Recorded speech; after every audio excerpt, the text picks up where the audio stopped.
Central 3. Esse episódio aqui é um oferecimento do Bonde. Esse é um daqueles episódios com e sem tradução. Essa é a versão sem tradução. Se você quiser a outra versão, vai lá no nosso feed. E agora, bora pra abertura. O dado que mais me chamou a atenção foi o de que míseros 12% dos entrevistados disseram que os áudios de Flávio Bolsonaro pedindo 134 milhões de reais a Daniel Vorcaro diminuem sua disposição de votar no senador. Para assombrosos 76%, o elo entre Flávio e Vorcaro não muda a decisão de voto, seja ela de votar nele ou de não votar. Bom, depois disso ainda teve ameaça de novo tarifácio e ataque ao Pix, e a diferença dele pro Lula segue na casa dos 6 pontos no segundo turno, apontada pelas pesquisas anteriores, a mesma. Essa imobilidade, essa calcificação das escolhas políticas, é quando nenhum evento dessa magnitude, a revelação de uma ligação direta de um dos candidatos com o protagonista da maior fraude financeira do país, quando nem isso altera a intenção de voto nele. Em qualquer outra situação, um escândalo dessa proporção seria fatal para a candidatura, porque o que importa é o apego ao polo. E no caso da polarização afetiva, que é a que a gente está vivendo, o ódio, o desprezo ao polo de lá. Antes da polarização, o que aconteceu foi uma politização da sociedade brasileira. A última vez que houve uma politização dessa dimensão, dessa ordem, foi naqueles anos imediatamente anteriores ao golpe de 64. Politização que se dava numa polarização. O que nós temos hoje é uma politização, estou de pleno acordo, nossa sociedade nunca foi tão politizada desde 64, mas uma politização em níveis muito rebaixados de política, diferentemente do que aconteceu naqueles anos anteriores ao golpe. Porque quando esse cara fala da Serra, ele está significando um projeto de nação. Quando ele se insurge contra esse nome, isso está significando outro projeto de nação popular, democrático. Né? Então, a polarização se dava em torno de questões reais, em questões que diziam respeito ao futuro do país. Atualmente, não. É em cima de falsas questões. A extrema-direita inventou um inimigo que não existe, que é o comunismo. Né? O Lula vai implantar o comunismo. Então, nesse sentido, é uma polarização não falsa, porque ela é real, mas em cima de uma falsa agenda, de uma agenda artificial, melhor dizendo, do que falsa. Né? Então, caberíamos nós repolitizar a política. Politizar a política. A política está muito despolitizada. A sociedade está politizada, mas em níveis muito rebaixados de agenda. Então, cabe que a esquerda requalificar, qualificar a agenda política, Anderson. E nós temos, lamentavelmente, falhado no que diz respeito a essa urgência. Medo e delírio em Brasília. Vocês percebem a loucura? Legal. Olá, bem-vindos ao Medo e Delírio em Brasília com as últimas notícias do que restou do Brasil. Bom dia, boa tarde, boa noite. Bom dia, porra. Por enquanto. Eu sou o Cristiano Botafogo. Botafogo é bairro, viu, meu filho? Você viu a Fernanda Torres? Cristiano, seu lixo. Cristiano, seu lixo. Seu lixo. Seu lixo. Seu lixo. Lixo. Lixo. Seu lixo. Seu lixo. Calma. Ei, Cristiano. Aquele verme maldito. Cristiano, e aí? E o... Brasília, depressão. Como é que chama, gente, o podcast dos caras? E o Medo e Delírio em Brasília. Medo e delírio em Brasília. Isso. Beijo pra eles. Medo e delírio, É hein? um programa que, pô, mano, meio duvidoso, né, mano? Fora seu medo e delírio em Brasília, pô. Eu não ouço Medo e Delírio. É escrito por Pedro Daltro. Abraço, Dalton. Meu queridíssimo Pedro Daltro. Um beijo pro Pedro Daltro. Pedro Daltro. Pedro Daltro. Pedro Daltro. Todo mundo sabe quem é. Parabéns a toda a equipe de roteiro. Um beijo pro Pedro Daltro. Pedro pro beijo Daltro. Eu consegui descobrir quem está por trás do Medo e Delírio em Brasília. Eu nem conheço os caras. Esse é o episódio 37 de 2026. Ah, é? Foda-se. Bora passar pano? Não. Tá, mas bora tentar passar um pouquinho menos de raiva?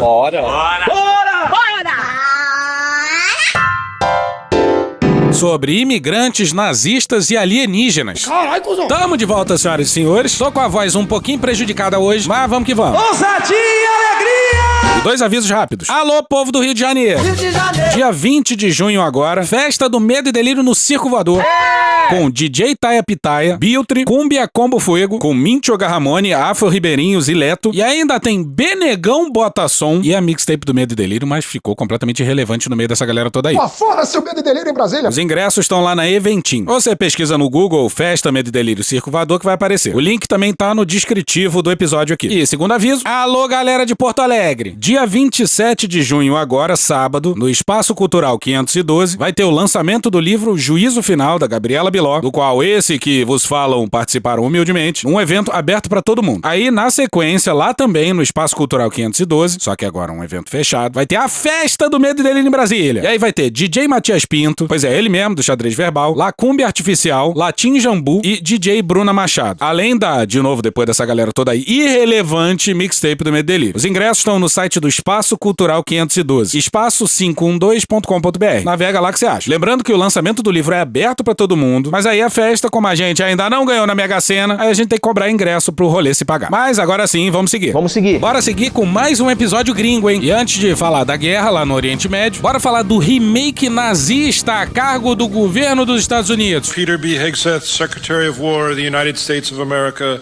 will now deliver his remarks. No, God, please, no! Desculpe. Caralho, a gente tá bem, hein? Num episódio é Marcha pra Jesus, no outro é o Pete Hegseth discursando. Dose segura de crack. Thank you for being here to commemorate the 82nd anniversary, 82 years young of D-Day. Bom, estamos na Normandia, senhoras e senhores. Aniversário do dia D, e lá tá um ex-apresentador desimportante da Fox News representando os Estados Unidos. Que fase! O nome disso só pode ser declínio do império. This is not merely a resting place. It is a monument to the unyielding spirit of the American warrior. A testament to the supreme sacrifices our warriors made to liberate an entire continent from the grip of tyranny. Pois é, e o Hegseth tem uma Tarado. com a palavra warrior.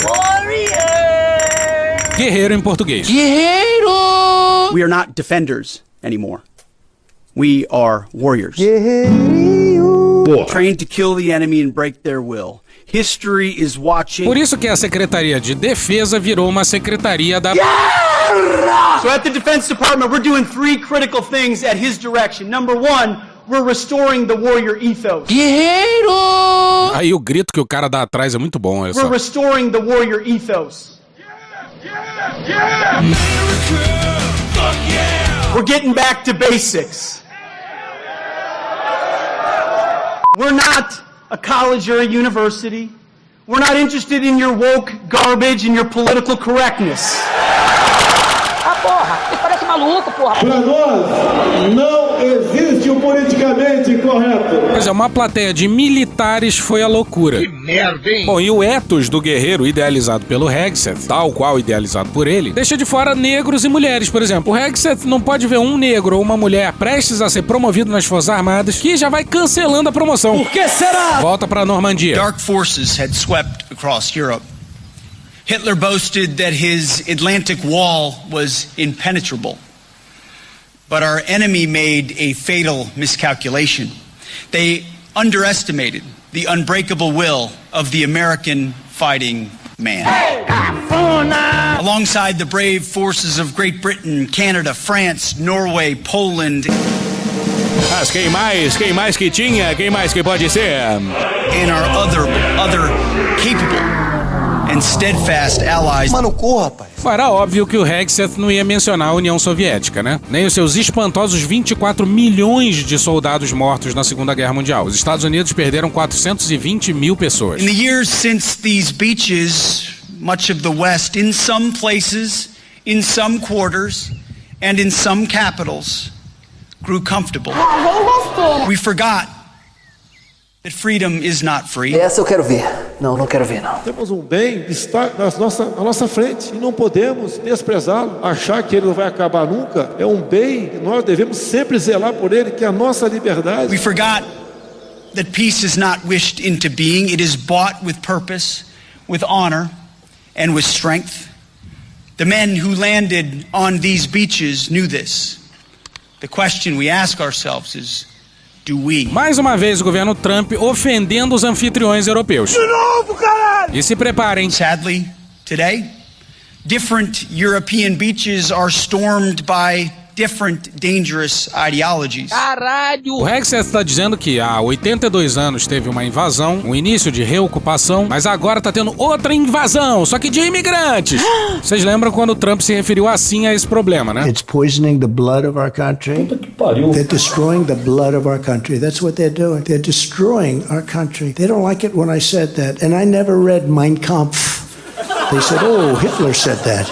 in a much different way. Pois é, a retórica é incrivelmente nazista, né? Pois é, segundo o Hitler, o sangue judeu envenenava a nação ariana. Profissionalmente, ele foi um grande estrategista. E a retórica do Trump pros imigrantes é igualzinha. As semelhanças são absolutamente espantosas, porra. Estamos falando de um presidente que se recusou a condenar o apoio da Ku Klux Klan a ele, porra. I don't know anything about David Duke, okay? I don't know anything about what you're even talking about with white supremacy or white supremacists. I don't know. I mean, I don't know, did he endorse me or what's going on? Because, you know, I know nothing about David Duke. I know nothing about white supremacists. Então vai estudar, ô sua anta! Volta pro Hexet. In Spain, in Italy, in Greece, and Bulgaria, boats and men arrive.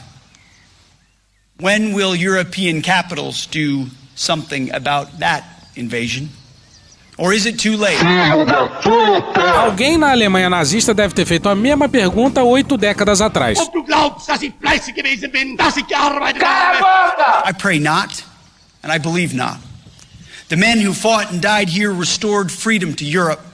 That freedom must be maintained by this generation of leaders and warfighters, or what they fought for was merely temporary. O Hexet criticou seus anfitriões e ainda comparou os imigrantes aos nazistas.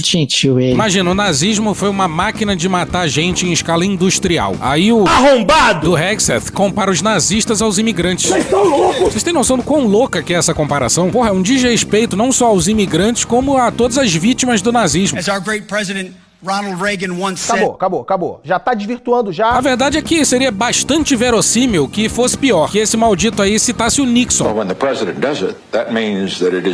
Teu cu! Mas acabou o Hexet. Ninguém aqui vai nem precisa saber que porra de merda o escroto do Reagan falou. Mas infelizmente não acabou esse remake nazista. Bora pro M. Gessen no New York Times no dia 5 de junho. Eles caminham entre nós. As letras verdes brilhantes emergem de forma sinistra contra um fundo escuro. Acima deles flutuam as palavras alienígenas e desclassificados, sugerindo a liberação, a muito esperada em alguns cantos da internet, de arquivos secretos do governo relativo a extraterrestres. E o governo Trump realmente liberou alguns arquivos sobre OVNIs recentemente. Sabe como é que é, né? Tem que distrair o pessoal do caso Epstein. E o Trump tá caprichando. Liberou arquivos sobre OVNI, entrou em guerra com o Irã. Lentamente, de forma provocante, mais texto aparece. Por 60 anos, o governo dos Estados Unidos guardou um segredo rigidamente protegido. Então, a grande revelação não é o trailer de um filme de terror. É uma página da internet da Casa Branca postada na última quinta-feira. Caralho! Você olha pra barra de endereço e tá lá, whitehouse.gov/aliens. Ai, caralho, cara, porra, a decadência do império tá completamente descaralhada. E as criaturas assustadoras em questão não são extraterrestres, são o outro tipo de aliens. O tipo imigrante, o tipo caçado pelo ICE. Caralho! Abre aspas, alienígenas têm caminhado entre nós, vivendo em nossos bairros e interagindo conosco em nossas vidas diárias. Fecha aspas, anuncia a página. Abre aspas, eles fizeram compras nas mesmas lojas, frequentaram as mesmas salas de aula que nossos filhos e viveram existências humanas aparentemente normais. Fecha aspas. Essa é a piada. Seres humanos são descritos como invasores não humanos. Fascismo mais inversão troll. Puta que pariu, Marquinho! Parafraseando o governador Jorginho. O senhor está apoiando um governo que é fascista e que se demonstrou antidemocrático. Mas de mão limpa, né? O governo Trump é fascista, mas engraçadinho. Bota uma dentadura no cu e ri pro caralho! Grotesco, aterrorizante e juvenil. É como Ernesto Verdeja, um especialista em prevenção de genocídios da Universidade de Notre Dame, descreveu isso pra mim. É difícil escrever sobre esses gestos. A feiura não é disfarçada. Então, o que há pra dizer? Então, essas declarações, passo absurdo em passo absurdo, mudam o mundo em que vivemos. Com frases como, eles não pertencem a esse lugar e deportem todos eles, a página me pareceu um incitamento para que os americanos cometam atos de violência contra imigrantes. Não é eu autorizo, não. É o que eu posso fazer pela minha pátria. Mas Benjamin Valentino, professor de governo no Dartmouth College, pensa que o objetivo da página não é fazer os americanos agirem, é fazer com que eles não façam nada, enquanto o governo executa sua campanha de crueldade contra milhões de pessoas que estão apenas tentando viver em paz. Abre aspas, eles querem que a maioria da população vire as costas. Fecha aspas, disse ele. Abre aspas, isso é tudo o que é necessário. Fecha aspas. E ai de você se você tentar impedir ou filmar. E a vileza tabela com a estupidez. Quando a página entrou no ar, o American Immigration Council, o Conselho Americano de Imigração, uma organização de defesa pró-imigração, por acaso estava realizando um encontro de especialistas em dados. Os participantes acharam que tinham visto algo interessante. Abre aspas, a página é mal escrita, mal desenhada e, no entanto, estranhamente transparente sobre algumas coisas a respeito das quais o governo não tinha sido transparente antes. Fecha aspas, disse-me Aaron Reiklin Melnick, membro sênior do conselho. Parecia que o mapa era baseado em dados brutos de prisões do ICE, informações que o governo manteve em segredo em sua maior parte desde o início do atual mandato do presidente Trump. Transparência acima de tudo. Pois é, aí nessa palhaçada fascista o governo abriu os dados do ICE que ele escondia. Essa porra é esquete, né? O mapa é possivelmente o melhor documento até o momento sobre a escala da campanha do ICE, a qual, como ele mostra, tem feito estragos não apenas em grandes cidades, mas também em pequenas cidades, onde às vezes é menos visível.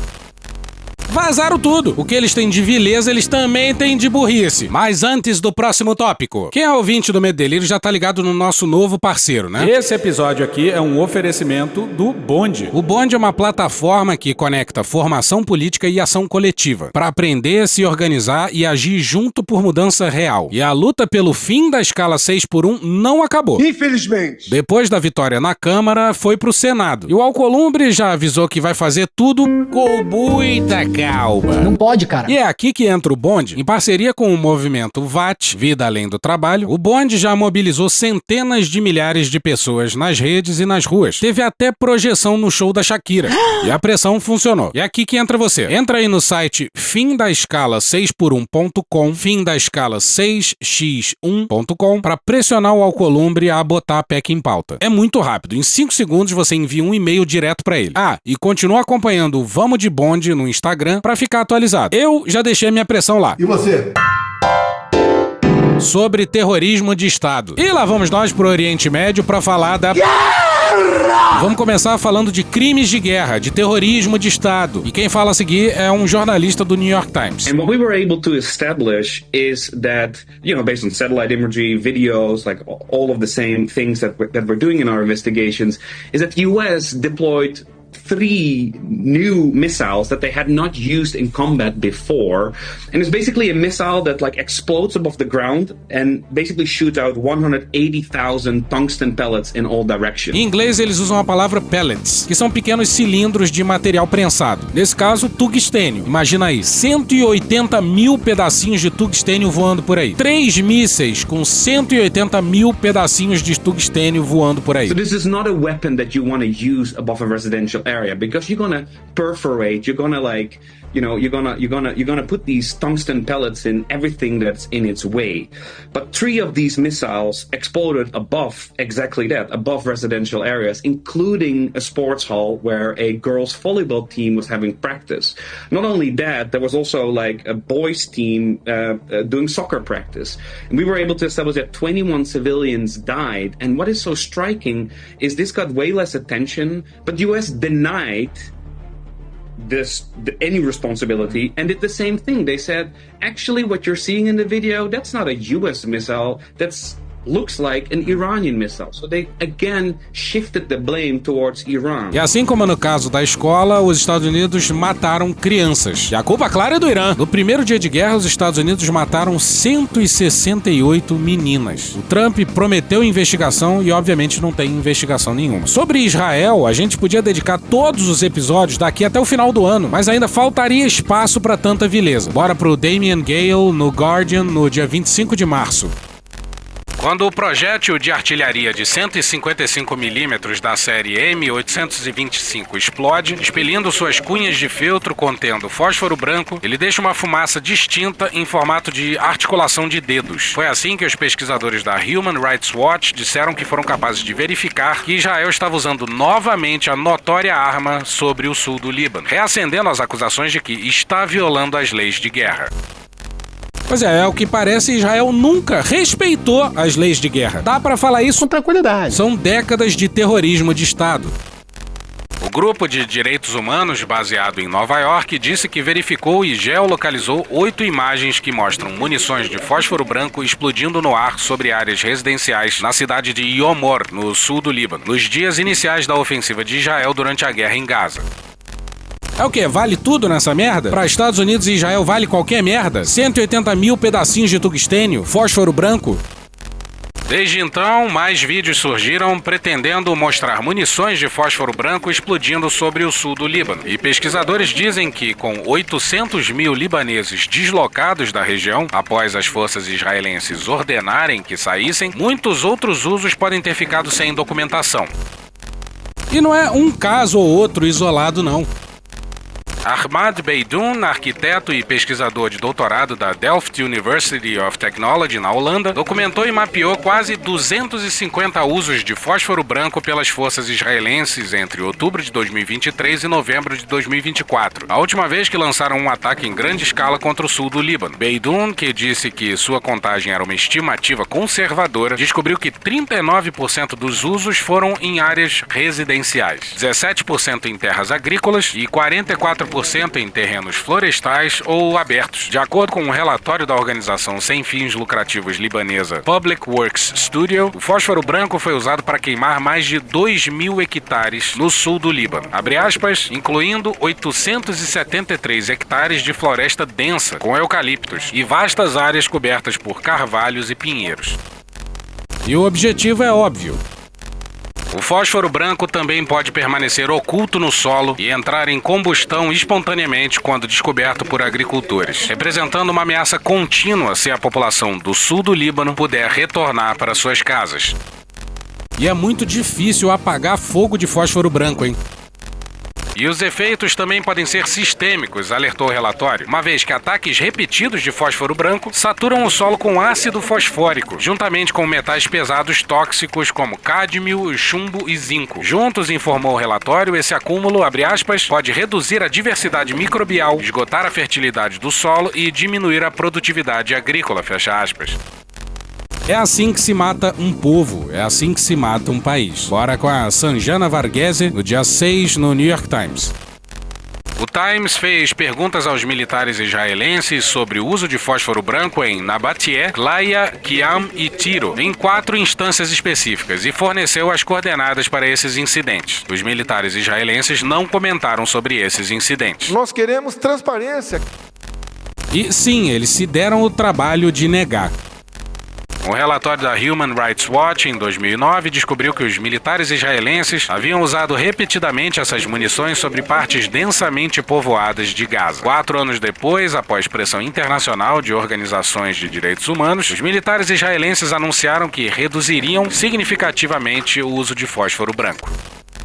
Pois é, no ataque dessa quarta-feira, os Estados Unidos atingiram um reservatório de água, o que é só mais um crime de guerra para a coleção do Trump. Ah, e foi revelado o grande plano de Estados Unidos e Israel lá nos primeiros dias da guerra. E só pode ser esquete de comédia. Isto é um esquete. Bora para Mark Mazzetti, Julian E. Barnes, Farnaz Fassihi e Ronan Bergman no dia 19 de março no New York Times.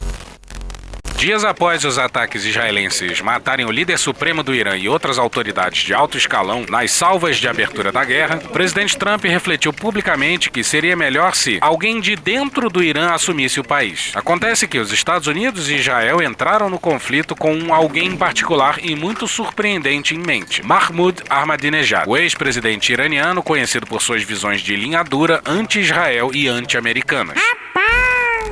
E olha só como esse podcast é elegante. Graças ao nosso amigo Caio Almendra, a gente teve a generosa participação do jornalista Seamus Malekafzali, um dos roteiristas do podcast Superstructure. The plan to install Ahmadinejad in power really only comes from one source. This New York Times story. But it is so abnormally detailed that I am inclined to believe that there is some degree of truth to it. Pois é, e não só o Seamus, mas também o jornalista Spencer Ackerman inicialmente apontou a mesma dúvida sobre a história e a mesma irresistibilidade. Bora pra ele, Spencer Ackerman, no dia 20 de maio, no Forever Wars. O New York Times reportou algo sobre a guerra no Irã que eu simplesmente não consigo acreditar que seja verdade. A ideia de que isso possa, de alguma forma, ser verdade está fazendo meu cérebro vazar pelas narinas. Estamos falando de uma empreitada tão absurdamente insana, cínica e com uma reviravolta ideológica tão grande que possui uma certa irresistibilidade. E se essa história tiver algum fundo de verdade, Netanyahu e Trump iam transformar aquele cara no próximo líder do Irã. E isso é uma parada nível última página de A Revolução dos Bichos.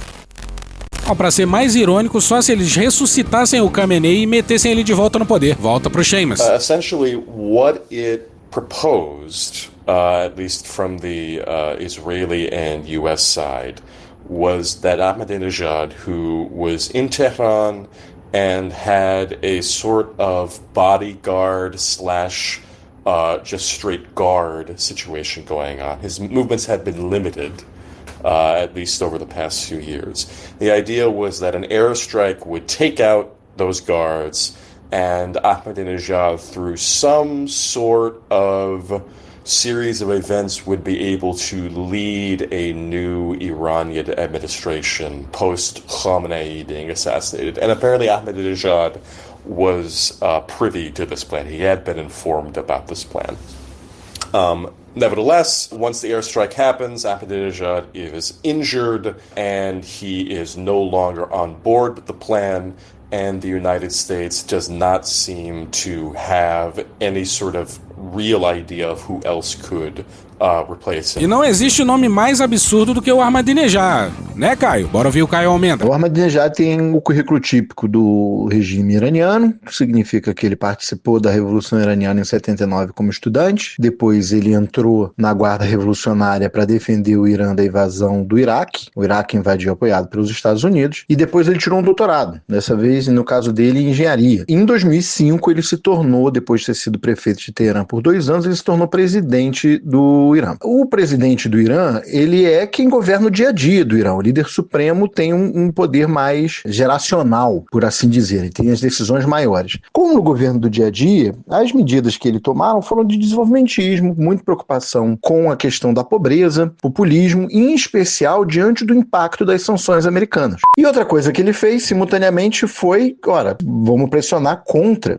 as sanções. E a melhor forma de pressionar contra as sanções é vamos avançar o programa nuclear iraniano, ameaçando fazer essa arma nuclear para colocar os Estados Unidos dentro das mesmas negociações. Isso não deu certo, e pelo contrário, isso fez o Irã, em especial, ser visto como um inimigo. Outro problema, claro, foi que com a invasão do Iraque, que é um país de maioria xiita, você acabou fazendo muitos xiitas resistirem à presença dos Estados Unidos na região. Isso acabou sendo colocado na conta do Irã. Em parte, o Irã também apoiava esses grupos xiitas, que com uma forma de projeção do seu poder. E aí, claro, ele também mantinha uma retórica populista bastante autoritária. Ele tinha declarações antissemitas, negacionismo do Holocausto e etc. O Ahmadinejad era o líder que mais negava o Holocausto. E foi esse cara que Israel escolheu para tocar o Irã. No caso disso tudo aí ser verdade, né? Depois, em 2008, um pouco 2009 ali, um pouco depois, já no seu segundo mandato, ele rompe com Ayatollah Khamenei, o pai, né? Aquele que foi morto no início dessa guerra do Irã, e entra em desgraça. E lá o líder supremo escolhe quem pode se candidatar, quem não pode. Então ele tenta se candidatar todas as eleições seguintes à presidência, nunca mais é aceito. A sua popularidade, que foi alta em algum momento por conta da relação com os pobres e a política desenvolvimentista, vai caindo com o tempo, mas ainda existem pessoas que o apoiam por conta dos sucessos econômicos do seu governo, relativos. Então é por isso, provavelmente é por isso, por esse apoio popular,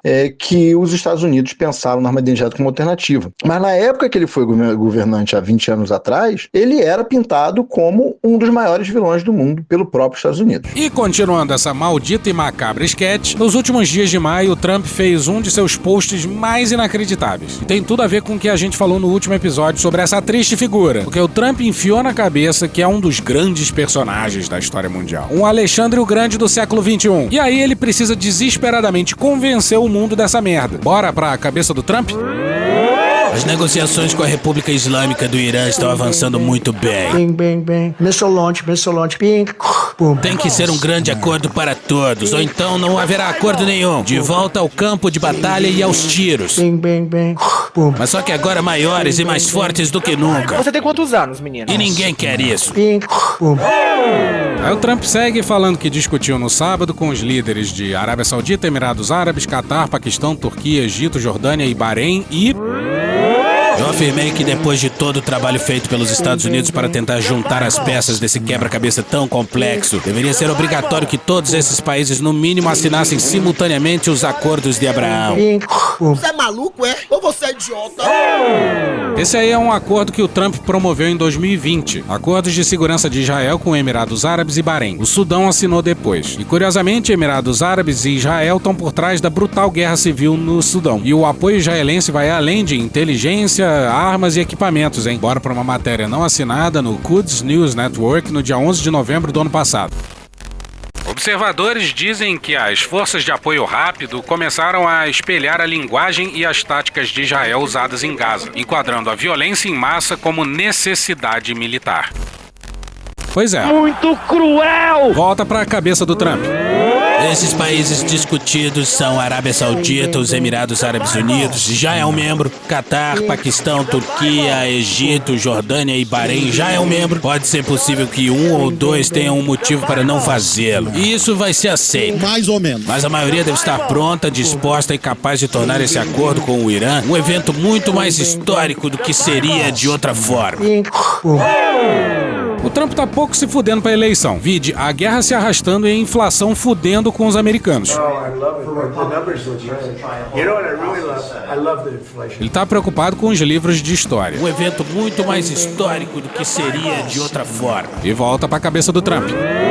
Isso trará poder, força e paz para o Oriente Médio pela primeira vez em 5.000 anos! Atenção, para tudo, para tudo. Peraí, vinhetinha pra gente saber que saiu da cabeça do Trump.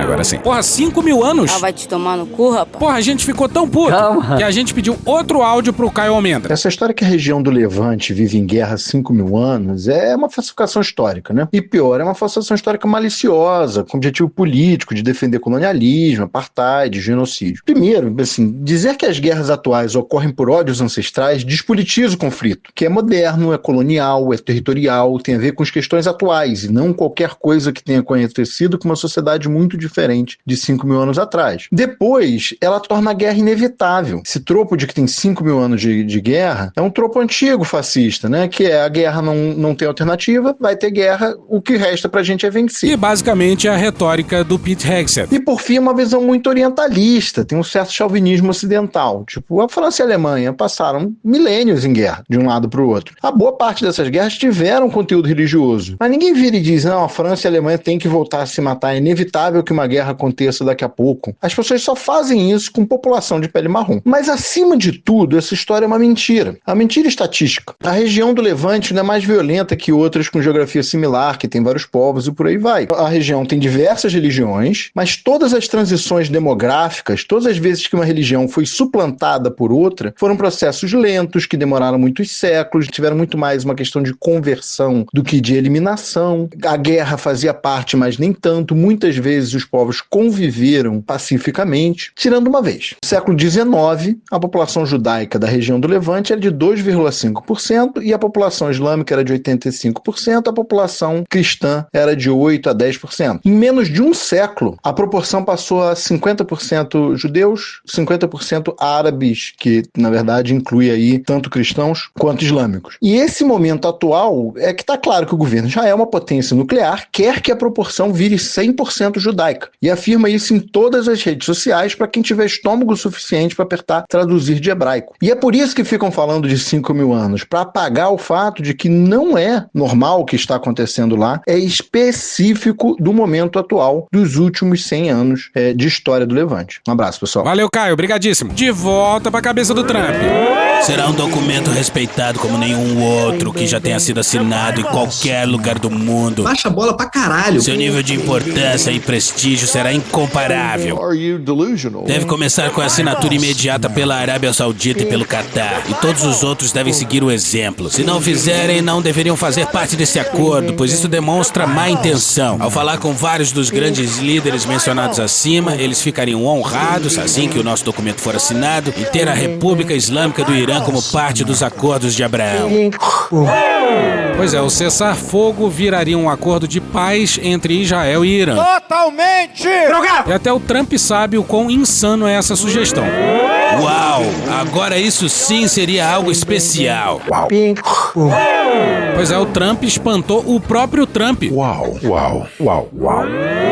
Este será o acordo mais importante que qualquer um desses grandes países, mais países que estão sempre em conflito, jamais assinarão. Nada no passado ou no futuro o superará. Aí eu acho exagero. Portanto, estou solicitando obrigatoriamente que todos os países assinem imediatamente os acordos de Abraão. E que, se o Irã assinar o seu acordo comigo como presidente dos Estados Unidos da América, seria uma honra tê-los também como parte dessa incomparável coalizão mundial.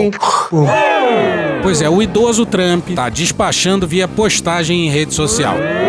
Por meio da cópia dessa verdade, estou pedindo aos meus representantes que iniciem e concluam com sucesso o processo de inclusão desses países nos já históricos Acordos de Abraão. Obrigado pela atenção a esse assunto. Donald J. Trump, presidente dos Estados Unidos da América.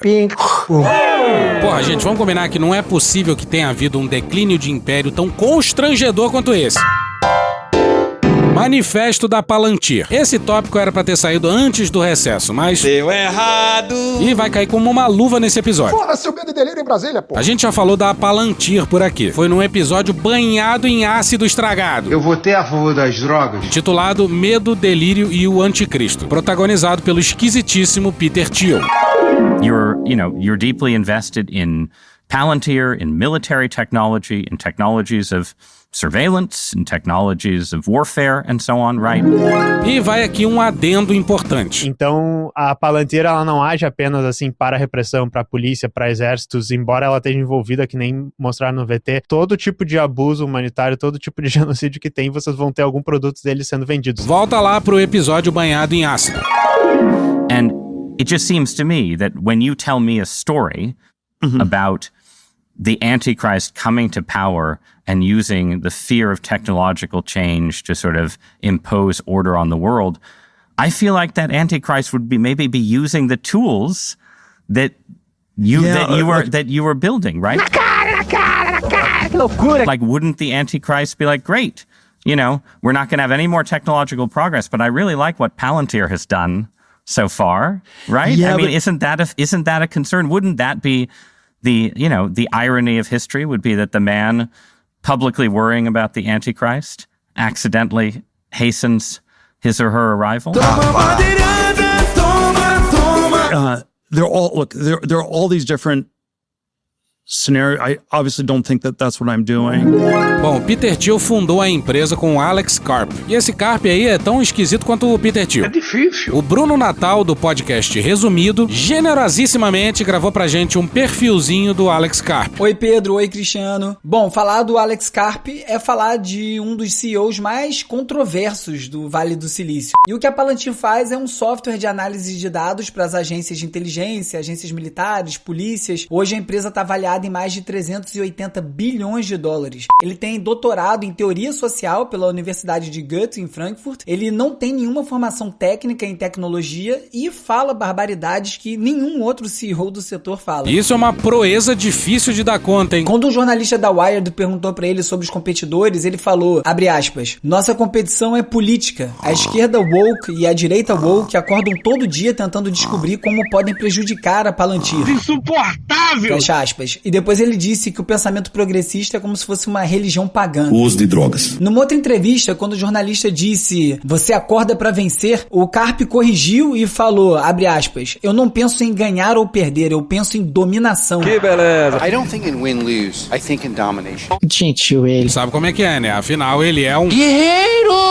Só isso aí já dá uma boa noção da filosofia do Alex Karp. E em março de 2024, depois que as ações da Palantir subiram quase 10% por conta de um contrato com o exército americano, ele falou pra CNBC o que ele achava de quem estava apostando contra a empresa na bolsa. Almost nothing makes a human happier than taking the lines of cocaine away from these E ele ainda completou dizendo que a melhor coisa que pode acontecer com eles é levar os traficantes deles até a porta de casa quando eles não conseguirem mais pagar as contas. Bing, bing, bing. Missile launch, bing, boom. Numa palestra de lançamento do livro que ele escreveu, A República Tecnológica, Tecnologia, Política e o Futuro do Ocidente, que é a base do manifesto polêmico da Palantir, ele disse: I love the idea of getting a drone and having light fentanyl-laced urine spraying on analysts who try to screw us. Procura um psiquiatra, você não tá legal. Devia estar igual o Elon Musk com o cu cheio de ketamina. Sobre o conflito Israel-Palestina, ele falou, abre aspas, os ativistas pela paz são ativistas pela guerra, fecha aspas. E sobre os ataques militares ao Irã, ele falou, abre aspas, se observarmos a Operação Martelo da Meia-Noite, a Operação da Venezuela ou o que está acontecendo no Irã, vemos uma sociedade totalmente dominadora. E essa sociedade é a nossa, fecha aspas. Caralho! É uma postura de troll de internet, só que com consequências bem mais graves do que um post cheio de ódio. O ataque às escolas no Irã, que matou 168 meninas, provavelmente usou software da Palantir. Provavelmente usou a IA da Palantir. E aí entra o manifesto dessa empresa maldita. O manifesto de 22 pontos que a Palantir publicou e que acumulou 32 milhões de visualizações é só um resumo dessas ideias gerais do Alex Karp. E nesse manifesto tem muito da arrogância estadunidense. Isso é uma coisa que está desde a fundação dos Estados Unidos, a questão do destino manifesto do país. É arrogante e prepotente. Ele é um país que tem essa missão civilizatória. Obtuso. Um país que tem esses valores sobre o qual ele é fundado. Mas quando o cara diz isso literalmente, tu vê assim, tá, ele não tá preocupado com lei, com ética, com moral, ele só tá preocupado em defender a sua pátria e ganhar muito dinheiro. Pois é, procura aí pelo manifesto. Vamos botar aqui só as maiores insanidades. O terceiro já é inacreditável. A decadência de uma cultura ou civilização, e de fato de sua classe dominante, só será perdoada se essa cultura for capaz de proporcionar crescimento econômico e segurança para o público. Começou mal. E só quem pode garantir isso é a Palantir, claro. Vamos voltar para o artigo do Spencer Ackerman no dia 20 de abril na Forever Wars. A integração de conjuntos de dados massivos é exatamente o que a interface de policiamento da Palantir, Gotham, e sua interface militar, Maven, foram projetadas para realizar. A Palantir trata isso como algo indissociável da capacidade das sociedades livres e democráticas de prevalecer. Volta para o manifesto. A capacidade das sociedades livres e democráticas de prevalecer exige algo além do apelo moral. Exige hard power, e o hard power desse século será construído sobre software. E volta de novo para o Forever Wars. Ainda assim, a interpretação do livro apresentada pela Palantir reflete o id da guerra ao terror. A única maneira de proteger os Estados Unidos, às vezes apresentados como o Ocidente, de um pacote misturado de ameaças que variam de ataques violentos a multipolaridade, é afirmar uma dominância militar desenfreada. Nesse caso, através da superioridade em inteligência artificial. Aqui é útil lembrar que a Palantir começou com um investimento de $2 milhões da CIA em 2004, quando a guerra ao terror era o princípio organizador do governo dos Estados Unidos. E a moral da história é essa aqui, ó. Bora pro Mike Mesnick no Tech Dirt no dia 20 de abril. Um dos muitos problemas com o fascismo como estratégia de negócios é que ele só funciona se os fascistas permanecerem no poder indefinidamente. É uma posição ideológica lamentavelmente impopular, especialmente nos Estados Unidos. Apostar em um cavalo temporariamente ascendente que não tem chance em uma corrida mais longa. Mas Karp e a Palantir apostaram todas as fichas de que o trumpismo continuará sendo uma força poderosa dentro do governo, ou de que eles estarão tão profundamente enterrados nos sistemas que seria efetivamente impossível arrancá-los de lá quando uma liderança mais sensata entrar em cena. E esse talvez seja o ponto mais esquisito do manifesto. A neutralização pós-guerra da Alemanha e do Japão precisa ser desfeita. O enfraquecimento da Alemanha foi uma correção exagerada pela qual a Europa agora paga um alto preço. Um compromisso semelhante e altamente teatral com o pacifismo japonês, se mantido, também ameaçará alterar o equilíbrio de poder na Ásia. Volta pro Forever Wars. Eu não esperava que a Palantir tivesse arrependimentos em relação à desnazificação, mas quando a empresa escreve que o desarmamento da Alemanha foi uma correção excessiva, pela qual a Europa está pagando um alto preço, suponho que devo confiar em sua sinceridade. E se preparem, volta para o manifesto da Palantir.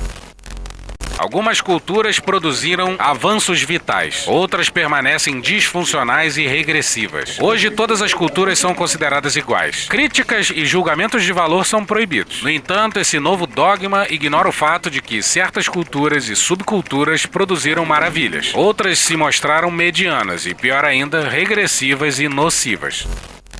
Porra, se isso aí não tem no mínimo um pezinho no nazismo, eu não sei mais de nada. Porra, puta que pariu, hein, Marquinho? Que viagem errada. Que quadra miserável e fascistoide da história. Que Deus tenha misericórdia dessa nação. É isso, até semana que vem. Tchau pra vocês. E ó, não esqueçam, Festa do Medo e Delírio no dia 20 no Circo Voador, no Rio de Janeiro, e lançamento do livro Juízo Final da Gabriela Biló, com participação nossa, e também Festa do Medo e Delírio em Porto Alegre no dia 27. Ingressos já à venda e o link tá no descritivo. Vem, pianinho!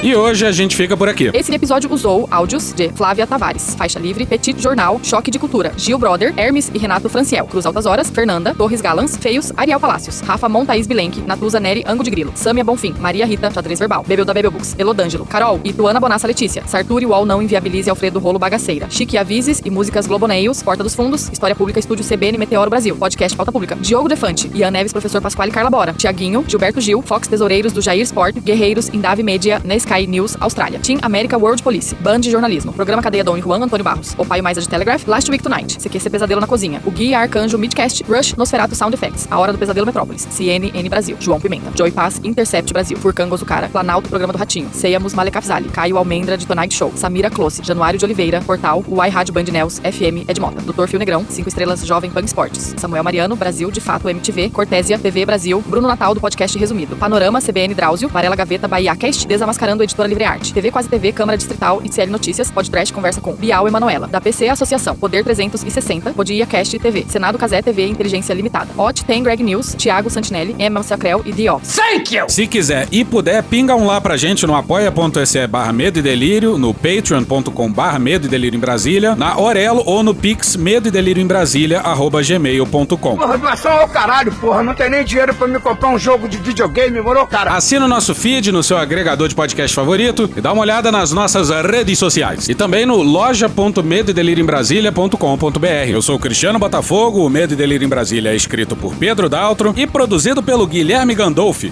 @GuiFrodo nas redes sociais. Bora passar pano? Não. Mas bora passar menos raiva? Bora.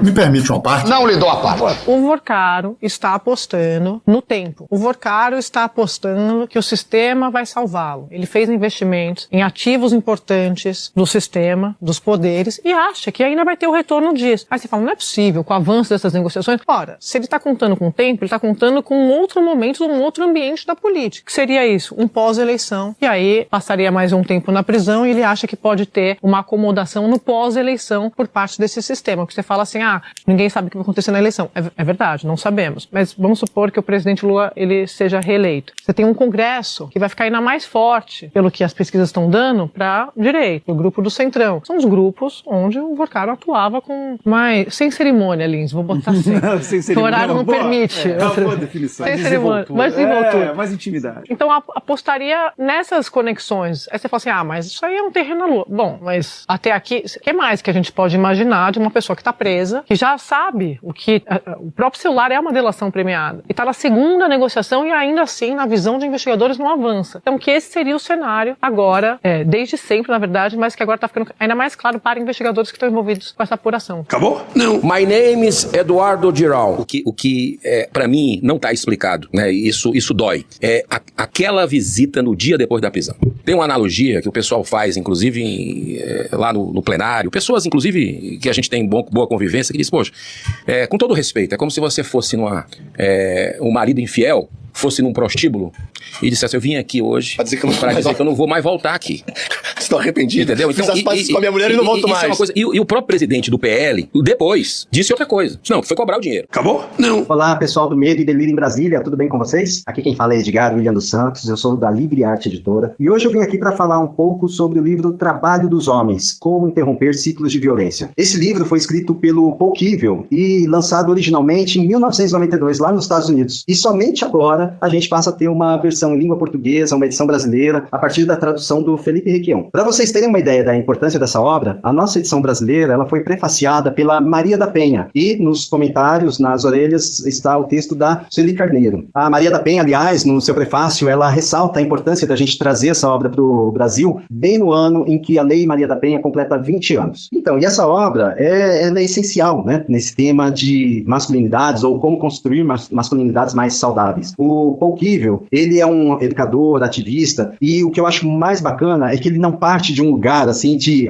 eu vou agora te ensinar como ser um bom homem, ou qualquer outro tipo de discurso moralista. Não, pelo contrário, ele traz muito o trabalho que ele precisou fazer nele próprio, né, e o trabalho que ele fez junto com outros homens para construir essa masculinidade mais saudável para interromper esses ciclos de violência. É nesse livro que o Paul Kivel trabalha o conceito de caixa do homem, né, ou caixa do haja como um homem, como ele chama, que é toda essa estrutura no qual muitos de nós homens, meninos, fomos e somos treinados para manter e que sempre resulta em mais violência, seja sempre contra nós mesmos, contra as mulheres, contra minorias, contra tanta gente. Uma coisa bacana também é que o Paul Kivel ele traz exercícios ao final de cada capítulo, em que cada homem pode se questionar, pode ir para uma reflexão mais profunda, como também pode trabalhar com outros homens. Uma preocupação que a gente teve foi adaptar essa edição, né, além do texto original do Paul Kivel, a gente traz também textos em que a gente adapta a nossa realidade brasileira, adapta aos dias de hoje, né, 2026, apesar de, infelizmente, não haver tanta diferença do que ele coloca lá, né, nos anos 90 e da nossa realidade hoje, se não for hoje pior. Tá? Então, é isso. Esse livro a gente vai fazer um evento de lançamento para ele em São Paulo, no dia 18 de junho, na livraria da Vila da Fradique Coutinho. A gente espera vocês lá, né, e vamos lá, vamos trabalhar, né, para que a gente possa, de fato, interromper o ciclo de violência. Um grande abraço. Acabou? Não. Acabou sim. Acabou? Acabou. Acabou. Porra, acabou! Beijinho, sigamos com muito amor e poesia. Ouve a voz do seu períneo. A boca é um ânus da face. Varanda do pum. Lexotan não se toma na veia. Essa porra é maconha? Quando você é jovem, qualquer pessoa que tem um baseado vira seu amigo. O Bolsonaro sendo atropelado. Tô de acordo. Fazer as pessoas passarem fome. É isso. Cenoura, cenoura. Mais ou menos isso. Que porra é essa aqui? É maconha essa porra? Quem fuma 200 baseados? Muita gente. Muita gente. Conversa de bêbado. Nem todo artista é maconheiro, mas todo maconheiro é um artista. Algum delírio. Presunto Parma, vamos lembrar, não é qualquer presunto. Não é proibido no Brasil transar. Antigamente as pessoas ainda coçavam a virilha, hoje nem isso coça mais. Pegue sua Toyota, empurre dentro do seu cu. Um Opalão, um Chevette, um Gol Bolinha. Vai deixar eles mijarem em cima de você. Lixo. Arrombado. Vai entrar o grosso. O grosso chegou! Ai, que dor no meu pau. Eu sou especialista em pau. É a piroca. Ela é bastante extensa. Veja a gramatura. Você não sabe como eu ficava feliz quando eu vi um trabalhador mostrar uma pica. Também entra. Cadê os machos? Eles têm um pênis. Pistolão bonito, né? Há controvérsias. Contém ovos. Não esqueça de lavar os testículos, a virilha e o ânus. 95% da população mundial faz errado a limpeza do ânus. Os galináceos têm pênis. Tem graça esse final? Não, né? Desculpe. Espera um pouco, querido. Espera só um minuto. Só um minutinho. Estamos esperando aí. Calma, relaxa. Pronto, tá bom. Era isso? Acorda, vagabundo! Acorda! Obrigado, minha gente! Deus proteja a todos! Sejam felizes! Um abraço! Deus proteja a todos!